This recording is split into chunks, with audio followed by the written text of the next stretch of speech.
শুভ দুপুর বন্ধুরা। প্রত্যেক দিনের মতন দেখো রান্নাবাড়ির দিকে চলে আসছি। রান্নাবাড়ি হচ্ছে, এই দেখো কি রান্না করলাম বন্ধুরা। এখানে বসিয়েছি পালং শাকের তরকারি, আলু, বেগুন, ফুলকপি, শিম সব দিয়ে তরকারি। এখানে পাঁপড় ভাজছি বন্ধুরা। এখানে বড়ি ভেজে রাখছি, দিব পালং শাকের তরকারিতে।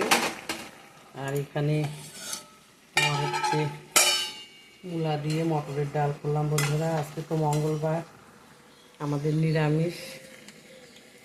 এই যে মটরের ডাল করলাম মূলা দিয়ে, তরকারি, পাঁপড় ভাজছি। আর বন্ধুরা এখানে হচ্ছে তোমার টমেটো দিয়ে ধনিয়া পাতা ভাজবো। তারপর আজকে তো রসুন দেওয়া যাবে না, মঙ্গলবার নিরামিষ বাটা করবো। এই দিয়েই খাওয়া দাওয়া সারবো বন্ধুরা। সবাই ভালো থেকো, সুস্থ থেকো, তোমরাও সবাই খাওয়া দাওয়া খাও।